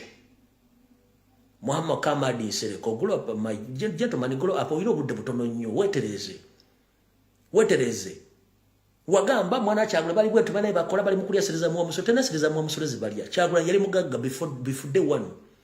Wakitegera gwe njagala oletere omwana wo omuteke mu kamera bako TV katandika okwogera ensonga Solomon Kam ate katugenda kulata tugenda kuleta Shalom First Lady ngenda kusaba tuyambo tukolero ka press conference otuletereyo Saduraka ne Shalom ku press conference wali wali nawa oboli ko egaba andusigaba wali mundi wala biche busabala oboli makago otero ka TikTok live abana batuyambe ko basomesi ku batata baba abatata babali bano babenda bya bufuzi First Lady badi ngenda kusabambi tuletere Shalom omulete wali oteke ono oyo mwalo omuto yani Shalom namula yani awo mulala ovubuka ali ya mutototo otero ka TikTok live baka Facebook live batandika okutunyunyina kubazeyi banensonga bajja zitegera bulungi nnyo Yesu omuntu amulabi yatuwadde mu sample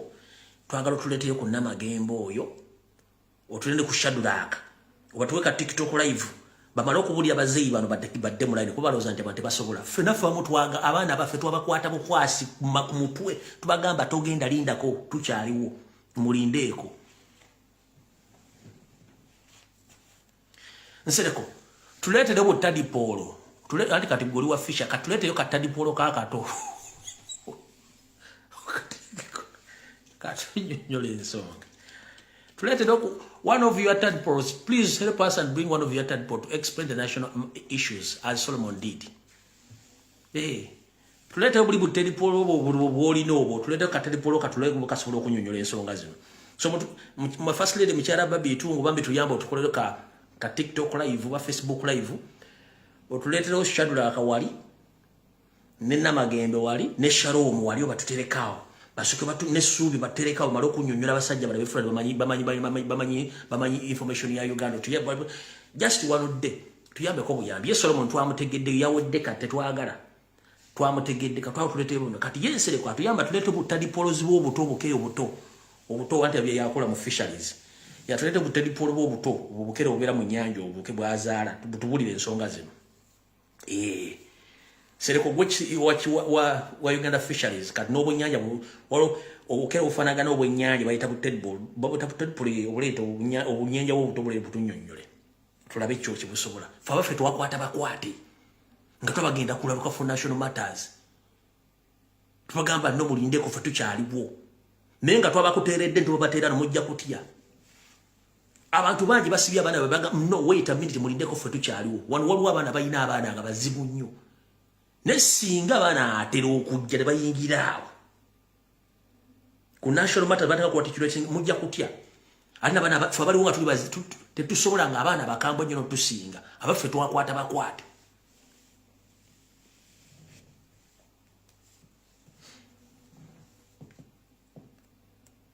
mwera tewali nsi yonna gye kisoboka ono oguninyoko ono akunyonyola ono sinze oguninyoko Ebo Muhammad nkukkiriza nti tewakoze research.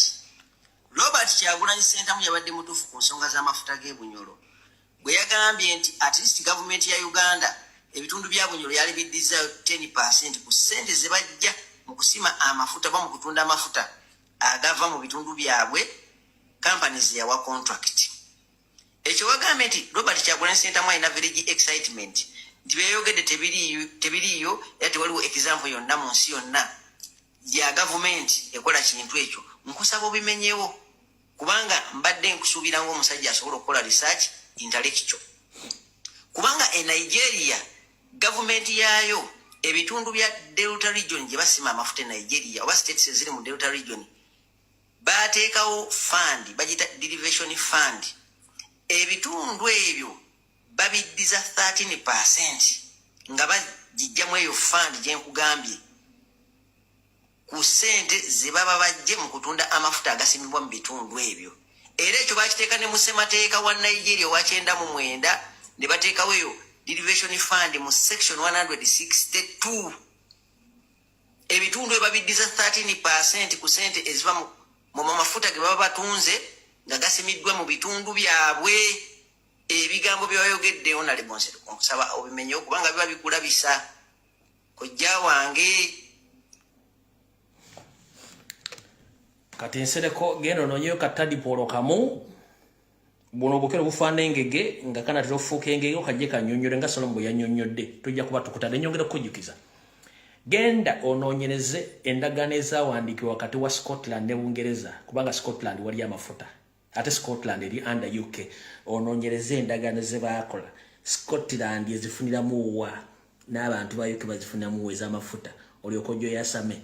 Gende South Africa onoonyereze okusima golodi n'ebyobugagga byonna ebiriyo bayindiginansi bafuniramu wa intellectual nasoma amateeka mwere informed. The kizibu kyemana kiri ekizibu ekiwano twalina constitution ya 1962. It was a national constitution. The 1962 constitution, it was a national constitution.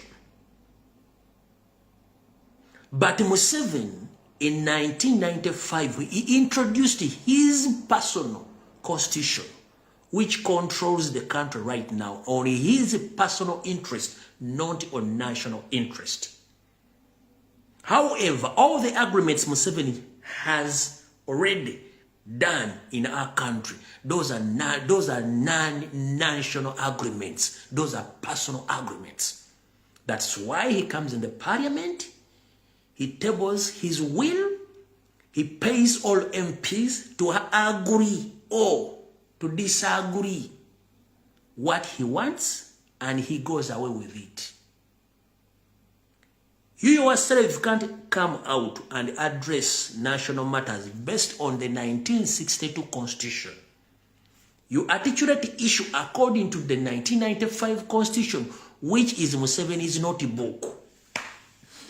Ekizibu kyemulina omusajja nga nsireko mukamadi mwava ku national constitution eya 1962 ne mudda ku constitution ya 1995 eya Museveni ng'omuntu.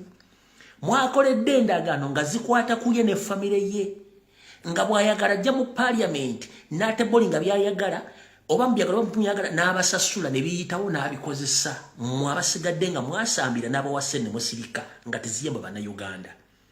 Yensonga lwaki wandibadde ojja n'ekitabo ng'omuntu waga nti wasomako n'ogamba okusinziira ku Kyagulanyi kye yayogedde nti agenda kuwa abasajja n'abakazi be Bunyoro 10% ku byobugagga nti ye okusinziira ku agreement eno eyawandiikibwa amafuta ge Bunyoro ono yagavunaanyizibwako nono era bagabana ebitundu bwe biti nti okusinziira ku ndagaano zino amafuta gano gagenda kuvamu ssente bweziti nti ye naye Abanyoro bafuna ssente bweziti nti ye era abagoba ku ttaka bafuna ssente bweziti byonna tebiri otubyogedde era tuyogedde bali abavunaanyizibwa ku mafuta kati gw'ojjogamba Kyagulanyi kyeyayogedde bagenda kufuna 10% kikyamu. Tukuwadde ebyokulaba genda onoonye endagaano za Bungereza ne Scotland zikuwe answer. Gende South Africa zikuwe answer. Gende Nigeria bakuwe answer. Okitegedde muno omuvubuka akunnyonnyodde ekyo bw'okimala then olyoka okwata omutwe gwo gw'okozesa okuwujja ebiwojjolo gw'okozesa okufera oguwummuze wansi ove ku leediyo kubanga tokyasobola guwanirira mukulu tokyasobola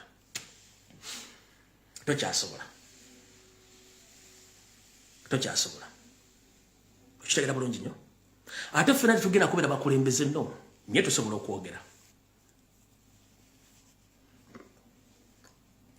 If you wanted to defeat Robert Kyagulanyi Center on National Unity Platform, you would have come out with the detailed explanation of the oil agreement and the gold agreement. And who are the shareholder? And where is the oil money? It's now approaching 20 years. Nobody, including you yourself, knows where the money goes. You copy that. Ask yourself why all the legal battles are not carried out in Uganda. Legal battles are carried out in UK. Why? Because you yourself as an MP, you are fool. You can't even challenge your boss Museveni. Why the all legal battles end up in UK than in Uganda? Who owns that oil? It's Sam Okotesa, Museveni, Salim Sare, Janet Kembabas, and the other people, not we Ugandans. So if BOBIwine came out to explain that, if you elect me as the next president of Uganda, I will revisit all that agreement so that all the people of Unyoro, they get at least 10% share on that oil. Was it wrong? It's not wrong. Because law amended, agreements are revisited. You understand? The so-called idiot, educated, fool, elite, Sereko Muhammad. MOP Kampala Central Division. Museveni agamba ng'Abaganda tujja kuba maraku nga bwe twakola ng'emabega. Tujja kumala oba elite wano. Tugenda kumala oba elite. Tugenda kumala oba elite. Abeefula nti mwasoma naye ng'ate muli basiru muli bagwagwa.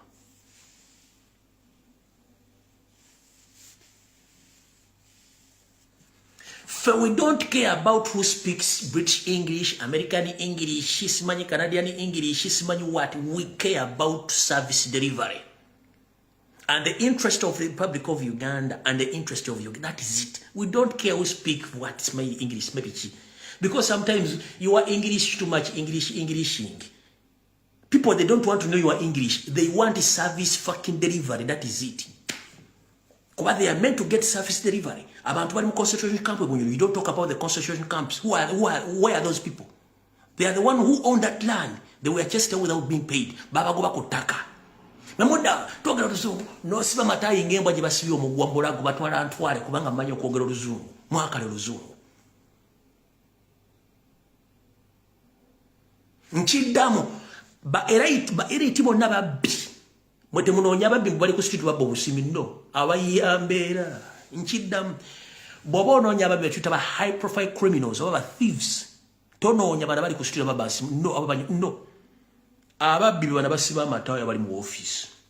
Those are high profile criminals. Scammers. Bemwita ba elite babbi.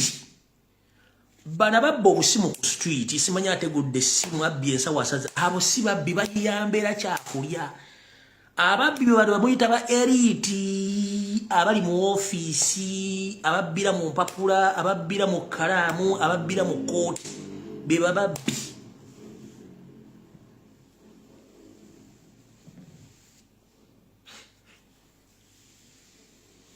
Namudawo nkuba tokozo wayogedde ebigambo ku kativi kabbala n'otanyonyola kintu era nze njagala tutwala mukisa guno eddakiika ziringa njagala twebaza omukisa guno mulina kye mutannalaba kakibanyonyole wano mukirabe njagala tutwala omukisa guno kobaza bannayuganda bonna abamu Buganda abamu East ne South West. So far, His Excellency Robert Kyagulanyi yakagenda lwaki.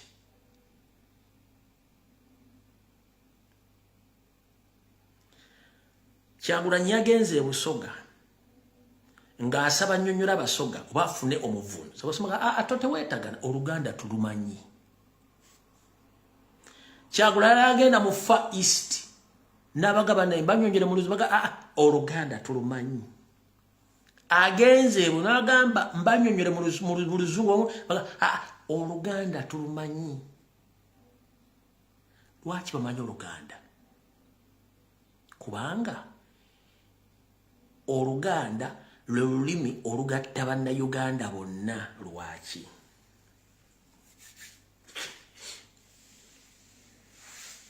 Tosibangawo ssente zo ng'owakana ekintu kye ngenda okugamba mu bulamu obwo.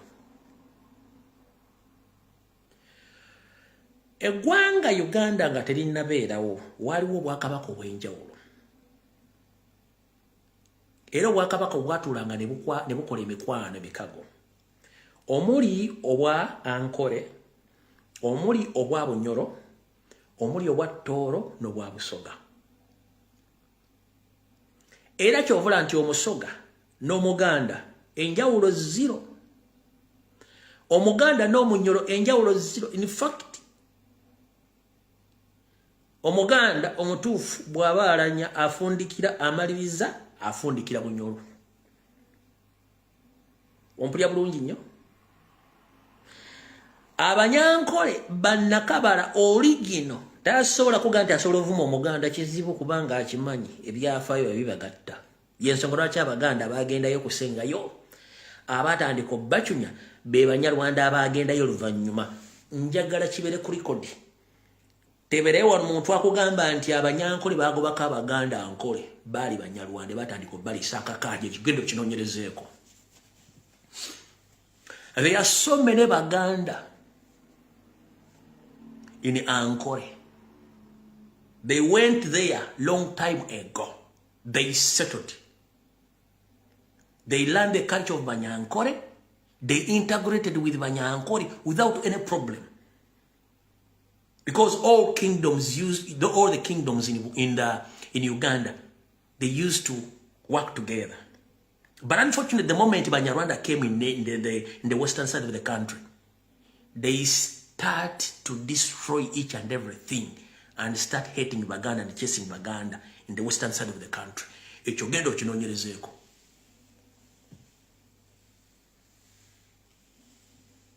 Njala ko baza abantu bebunyoro, abantu betolo, abantu bebusoga ne mu east yona mwebale kuba nti musobola okulya messaging eyogera mu Luganda, not because tuli Baganda, no.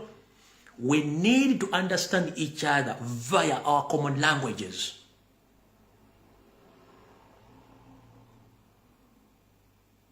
English is a foreign language. It's a colonial language. It's not an African language. Oluzungu lulimi lw'abafuzi b'amatwale sulimi lw'abaddugavu. Twandibadde twafuna dda olulimi olwaffe olufuga eggwanga Uganda nga buli muntu asobola okwogera. Oluganda lwogera mu Uganda. Oluganda lwogera Kenya. Oluganda lwogera Sudan eyo Maserengeta. Oluganda lwogera Congo. Oluganda lwogera Rwanda. Lwogera Burundi. Lwogera Tanzania. Buli wamu Oluganda lwogerwa. Kubanga lwe lulimi olusuuzi era olulimi olugatta. Njagala bebaza mwenna president yatambudde ne muga ffe twagala tubulya mu Luganda. Wekigendo kyukiramu gemambuka ate nga nabo basobola okupiikinga kubanga bwogende ggulu Arua wa bamanyi Oluganda. Otegedde bulungi nnyo. So ebya tribalism ne divisions bigenda koma. Sirina nsonga lwaki ngamba nti I hate Musoga. When history shows it all that Baganda and Basoga are the same. Why should I hate Banyoro when history shows me it all that Banyoro and Baganda are the same people? Why should I hate the indigenous Banyankore when I know the Banyankore so many years they have been integrating with Baganda without any problem? But Museveni and his group, they decided to make divisions and tribal statements and chasing out Baganda from the western side of the country. Why?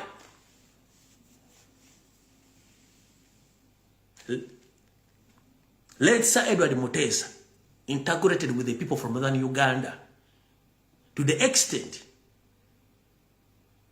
he allowed Obote to integrate with him, Daudo Chenya and the others. But if I may ask, Ma, why do you hate Baganda? Although Obote turns against Baganda, we care nothing because that is politics. Any politician can change anywhere, anytime. But we are all Ugandans. And for me, obanganzo omuntu nekizibu nti wensanga muddugavu nemba simumanyi bwe mbasikubye salute mpunzi ko mutwa era ne inanziramu oba wangwanga kisikikola sisobola kwita ku kala nzirugavu lwaki lyagana buganya okunziramu at least mwasa tuba mvuni ko mutwe na inanziramu kuba mmanyi tuli kyekimu ompulya bulungi nyo so kati ekintu ekyo kibalaze nti eggwanga lirina okuddayo ku nnono zaazo eza 1962 tuva ku constitution ya 1995 kubanga ya Museveni girimu purugo ono yonna. Nchiddamu wano gabona kwebalika nchiddemu. Sirina lutalo na Munyarwanda yenna. Nina olutalo n'embeera zaabwe ez'obuntu zeziruwa. Okwagala okwefula kye batali ewatali waabwe. N'okwagala okujja wabaddewo bo baddewo. Ebintu ebisigadde byonna sina kyembeetaasa bwana. No. We are all Africans, we are human beings. Chendi nacho against Banyarwanda ke kakamanyira kasumagize yeyalira. Okwefula kye batali, okwagala okujja abantu basanze mu kifo bali bo baddewo. Kyekyoka bisigadde byonna I don't care, we all blacks. Kyekyoka. Sina nsonga lwaki nwana muddugavu muli nkulwana koki. Sina lwaki nwana naawe.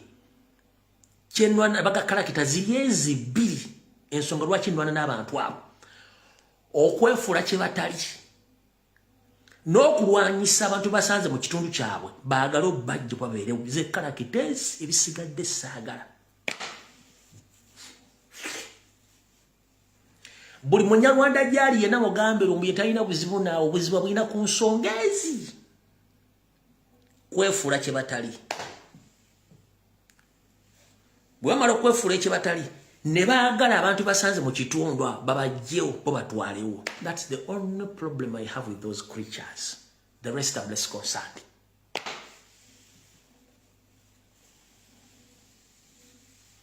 Kubanga fena tuli baddugavu tuli ku lukalwa baddugavu tulina kala emu ennimi tuziwuliziganya tufumbirizganyiddwa naye obwo obuntu obubiri bwokka kyekizibu kyange.